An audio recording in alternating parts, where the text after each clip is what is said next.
السلام علیکم دوستو ساتھیوں، میں ہوں سمیع ابراہیم اور آپ دیکھ رہے ہیں سمیع ابراہیم یوٹیوب چینل۔ آج 12 جولائی ہے اور سن ہے 2020، اتوار کا دن ہے۔ امپورٹنٹ انفارمیشن ہے، چائنا اور بھارت کے درمیان جو کچھ ہو رہا ہے اس کی تازہ ترین صورتحال آپ کو بتاؤں گا۔ بالکل منع کر دیا ہے چائنا نے، کسی طرح سے بھی وڈرال نہیں ہوگا، اور وہ جو ایریا جہاں پر پونگ ٹسو جہاں پر پہلا کلیش ہوا تھا، گیلون ویلی سے بھی پہلا، اور دوسرا کلیش سکم کے ساتھ جو ایریا ہے اس میں ہوا تھا، وہاں پر چائنا نے اپنی جو پوزیشن ہے، اپنی جو فوج ہے اس میں تھوڑی ریڈکشن کی ہے، لیکن وہ جو وہاں پر انفراسٹرکچر جو چائنا بنا رہا ہے وہ یہ کہہ رہا ہے کہ یہ چائنیز ٹیریٹری ہے۔ تفصیل میں آپ کو بتاتا ہوں کیونکہ اب کمانڈرز کا اجلاس ان کا ہونے والا ہے کہ کیا اس میں انڈیا کوشش کر رہا ہے۔ دوسرا، اب قاضی فائز عیسیٰ صاحب کا جو بظاہر ایک سپریم کورٹ نے، بار ایسوسی ایشن نے کہا ہے جی کہ ہم ریویو پٹیشن فائل کریں گے، لیکن یہ پوری سازش کیا ہے؟ یہ جس وقت اے پی سی ہونے والی ہوگی، ریویو پٹیشن فائل ہوگی، پھر اس کے بعد جو پلان کیا ہے، کس طریقے سے پورے ملک کی جو بار ایسوسی ایشنز ہیں کس طریقے سے ان کو مینیپولیٹ کرنے کی کوشش کی جائے گی، فضل الرحمان زرداری صاحب کے بیچ میں کیا طے ہوا ہے، اور نون لیگ اس میں کیا رول پلے کرے گی، کس طریقے سے یہ مختلف جو کیسز ہیں، جیسے جو کرپشن کے کیسز ہیں اس میں وکلاء کس طریقے سے یہ تنظیمیں جو ہیں یہ اپنے آپ کو پیش کر رہی ہیں۔ یہ پوری کہانی جو ہے یہ بیسیکلی یہ کیا ہونے جا رہا ہے یہ میں آپ کے ساتھ شیئر کروں گا، اور جس طریقے سے اب ایک نئی کیمپین اپوزیشن چلانے کی کوشش کر رہی ہے ڈسکریڈٹ کرنے کے لیے عمران خان کو، اور جو عمران خان کے جو چیلنجز ہیں اس وقت، عمران کیا سوچ رہے ہیں، یہ ساری آج جو میں ابھی آپ کو اپڈیٹ دے رہا ہوں یہ سب کچھ اس میں شامل ہوگا۔ سب سے پہلے آ جاتے ہیں ہمارے ہمسایہ ملک جو ہے۔ ایک میں نے آپ کو پہلے بتایا تھا کہ دوول اور ان کی آپس میں چائنیز وزیر خارجہ کی ٹیلی فونک کنورسیشن ہوئی تھی، اس کے بعد یہ فیصلہ کیا گیا تھا کہ مزید کوئی کلیشز نہیں ہوں گے، لیکن چائنا نے کسی طرح سے بھی جو ٹیریٹری اس کے پاس ہے اس کو چھوڑنے سے انکار کر دیا تھا۔ اب جو دوسرا راؤنڈ ہے وہ ہونے والا ہے، تو اس سے پہلے یہ ہوا ہے کہ 3-4 ایریاز تھے، ایک سکم کے نزدیک ایریا ہے، اور ایک گیلون ویلی ہے، اور تیسرا وہ جو ایک پونگ کانگ ٹسو جگہ ہے جہاں پر یہ سارے کلیشز ہوئے ہیں۔ جو سمندری علاقہ ہے، جہاں پر جو لیک ہے، وہاں پر جو بوٹس ہیں، جو چائنیز بوٹس ہیں، ان کی تعداد میں چائنا نے کچھ کمی کی ہے، کیونکہ بھارت کے ساتھ سب سے پہلے جو ایک چیز طے ہوئی ہے وہ یہ ہوئی ہے کہ جو پریزنس ہے جو فوج کی اس میں کمی کی جائے۔ یہ ایک کانفیڈنس بلڈنگ میئرز کے طور پر اس پر چائنا ایگری کر گیا کہ ٹھیک ہے، جو کانفیڈنس بلڈنگ میئرز کے لیے جو فوج کی تعداد ہے اس میں ہم کمی کر لیں گے، لیکن جو ٹیریٹری چائنا کے پاس ہے جس میں گیلوان ویلی ہے، وہ دوسرے جو ایریاز ہیں اس پہ چائنا نے یہ کہا ہے کہ وہ کسی ایریا سے بھی وڈرا نہیں کریں گے، اور وہاں پر جو اب انفراسٹرکچر جو چائنا نے بنانا شروع کیا ہے وہ چائنیز کا علاقہ ہے، اور چائنیز انفراسٹرکچر وہاں پر بنے گا، اور وہ کسی طریقے سے اس علاقے کو نہیں چھوڑیں گے۔ تو ایک بھرپور جواب دے دیا ہے چین نے، انکار کر دیا ہے علاقے کو چھوڑنے کے لیے، اور اب جو گفتگو ہو رہی ہے اس میں جو جو انڈینز ہیں وہ یہ قائل کرنے کی کوشش کر رہے ہیں چائنا کو کہ یہ علاقہ ہمارا ہے، جبکہ چین نے کہا ہے کہ یہ علاقہ ان کی ٹیریٹری ہے، یہ ان کا انفراسٹرکچر ہے، اور آپ کو ہم کچھ نہیں دے سکتے۔ اب ملنا تو کچھ نہیں ہے، لیکن جو فوج کی تعداد ہے اس میں کمی کر دی گئی ہے۔ اب یہ جو فوج کی تعداد کی کمی ہے اس کو بھارتی میڈیا یہ بیان کر رہا ہے کہ جو چائنا ہے وہ وہاں سے وڈرا کر رہا ہے، اور بھارت جو ہے وہ ان جگہوں کو لے لے گا۔ حقیقت ایسا نہیں ہے، ٹوٹل انکار ہے چائنا کی طرف سے، اور پریزنس کم ہوئی ہے اس لیے کہ اگلی ایک میٹنگ ہونے والی ہے 2 دنوں میں فیلڈ کمانڈرز کی اور اعلیٰ حکام کی دونوں ممالک کے، جس میں مستقبل کے حوالے سے فیصلہ ہوگا۔ تو اس لیے ایک بہت بڑی ناکامی مودی کو ملی ہے چائنا کے حوالے سے، اور انٹرنیشنل سپورٹ نہیں ملی، سیکورٹی کونسل میں کسی نے کوئی قرارداد موو نہیں کی، اقوام متحدہ میں کہیں کوئی بات نہیں ہوئی، اور جو الائز تھے انڈیا کے، یورپین، امریکن، وہاں سے چائنا کی کوئی بیشنگ نہیں ہوئی، اور کسی طریقے سے بھی یہ جو ٹیریٹوریل ڈسپیوٹ ہے اس میں صرف ایک ٹرمپ نے یہ کہا کہ وہ میڈیشن کروانے کے لیے تیار ہیں، چائنا نے اس کو ویلکم کیا، لیکن ظاہر ہے مودی پھنستا تھا، اگر وہ وہاں پر ٹرمپ کی کنسلٹیشن کو ایکسیپٹ کر لیتا تو پھر اس کا مطلب ہے کہ کشمیر جو پاکستان کے ساتھ ایشو ہے وہاں پر بھی اسے وہ کرنا پڑتا تھا۔ اس لیے جو ایک بین الاقوامی ان کو سپورٹ چاہیے تھی بھارت کو، وہ ابھی تک نہیں ملی، اور اگر اب نہیں ملی تو آگے جا کے تو ملنے کا سوال ہی پیدا نہیں ہوتا۔ انہوں نے بہت مظلوم بننے کی کوشش کی، اس بنیاد پر انہوں نے اسلحہ $3 بلین کا ضرور لے لیا، لیکن جو سپورٹ انہیں چاہیے تھی وہ سپورٹ انہیں نہیں ملی۔ بہرحال اب یہ جیسے ہی ان کی میٹنگ ہوتی ہے اور جو اس کی اپڈیٹ ہے وہ میں آپ کو بتاتا ہوں۔ اب ذرا ہم ڈومیسٹک پولیٹیکل ایشوز پر بات کر لیتے ہیں۔ ایک چیز دوستو آپ کو سمجھنے کی ضرورت ہے، جو کچھ بھی ہو رہا ہے پولیٹکس میں، اگر آپ اس کو غور سے دیکھیں گی تو اس کی کڑیاں جو ہیں وہ ایک دوسرے سے آپ کو ملتی ہوئی نظر آئیں گی۔ میڈیا کا ایک مخصوص حصہ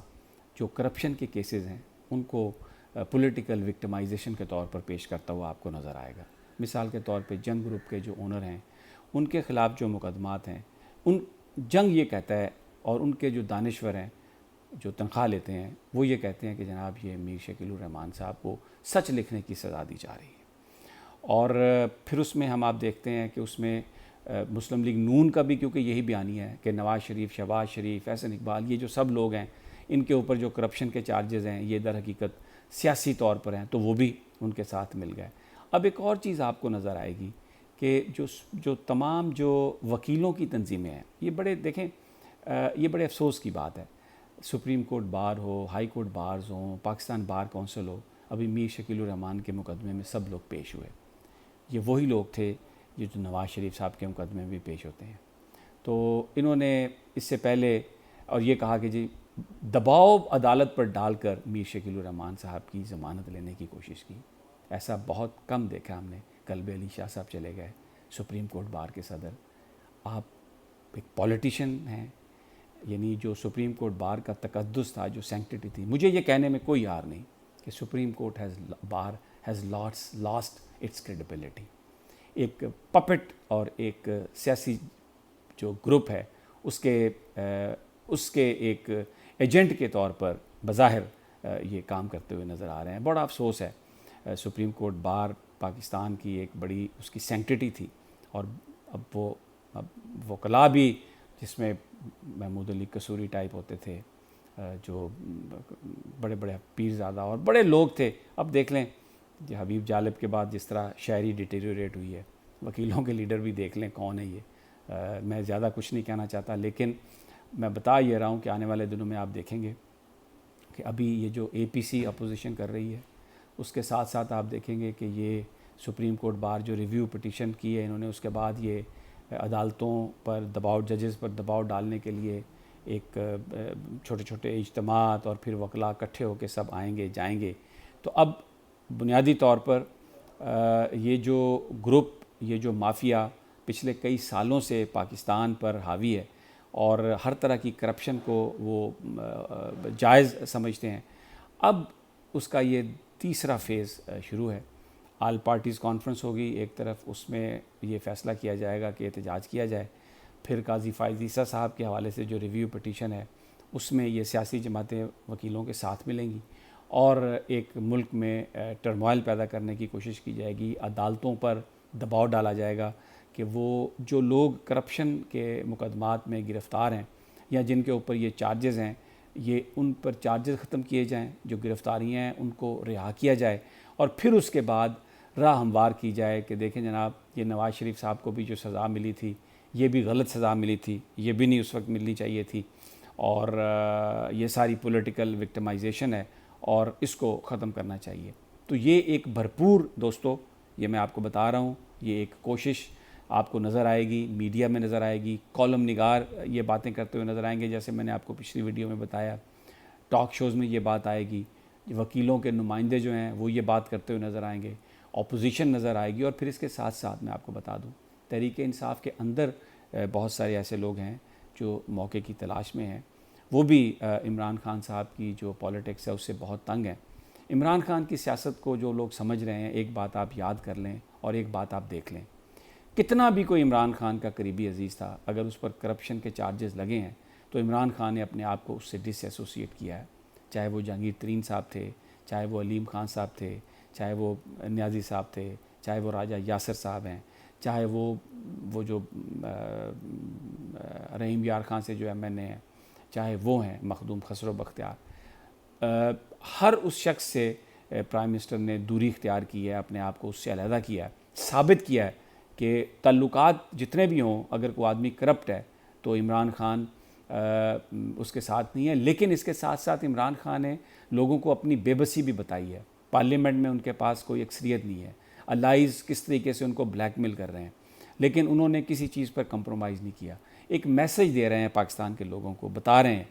کہ میں سب کچھ کرنے کے لیے تیار ہوں، ہر طرح کی دوستیاں قربان کرنے کے لیے تیار ہوں، یہ جو سسٹم ہے یہ مجھے وہ اتنی طاقت نہیں دے رہا، کیونکہ یہ کرپٹ لوگ اس سسٹم پر حاوی ہیں اور اس سسٹم کو استعمال کرتے ہیں اپنے آپ کو بچانے کے لیے۔ تو یہ عمران خان کی پولیٹکس واضح ہے۔ آنے والے دنوں میں بڑی بھرپور جنگ ہونے والی ہے دوستوں، میں آپ کو بتا رہا ہوں، جس میں بالکل یہ جو مافیاز ہیں یہ ایک سائیڈ پہ ہوں گی،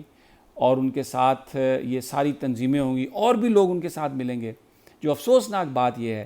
کہ یہ جو خاص طور پر وکلاء کی تنظیمیں ہیں، یہ نہ تو دیکھیں یہ ججز کو بھی مارتے ہیں، کبھی آج تک کسی وکیل کو سسپینڈ نہیں کیا گیا، یہ پولیس والوں کو بھی مارتے ہیں، اپنے کلائنٹس کو بھی مارتے ہیں، جرنلسٹوں کو بھی مارتے ہیں۔ یہ وہ لوگ ہیں جنہوں نے پنجاب انسٹیٹیوٹ آف کارڈیالوجی پر حملہ کیا، لیکن مجھے بتائیں کسی وکیل کو کوئی سزا ہوئی؟ یہ آپ اس لیے یہ اس قدر طاقتور لوگ ہیں، اور یہ قانون کو اس طریقے سے اپنے ہاتھ میں مڑوڑنے کی ہمت رکھتے ہیں۔ میں بھی یہ جو بات کر رہا ہوں نا، بڑی ہمت سے بات کر رہا ہوں، مجھے پتہ ہے اس کے کیا کانسیکوینسز ہوں گے، لیکن میں بات کسی کو بدنام کرنے کی نیت سے نہیں کر رہا، میں ایک افسوس کا اظہار کر رہا ہوں کہ یہ وہ وکلاء، یہ پاکستان کے لیے ہمیشہ ایک امید کا چراغ بن کر یہ تنظیمیں آئی تھیں، لیکن اب یہ کرپشن کو بچانے کے لیے ذرا دیکھیں نا، ان کا جو سپریم کورٹ بار اور ہائی کورٹ بار کا جو الیکشن ہوتا ہے، الیکشن والے دن کا کیا خرچہ ہے، یہ کروڑوں روپے خرچ کرتے ہیں اپنی، ذرا الیکشن کمیشن دیکھیں نا ذرا کہ کیا یہ کروڑوں روپے جو بارز کے الیکشن میں لگتے ہیں کیا یہ جائز ہیں، ہونے چاہیے؟ یہ کیا ان کی اکاؤنٹیبلٹی نہیں ہے؟ یہ سب مافیاز ہیں، ان کو پکڑنے کی ضرورت ہے، اور اگر آپ نہیں پکڑیں گے تو پھر یہ چلتا رہے گا۔ بہرحال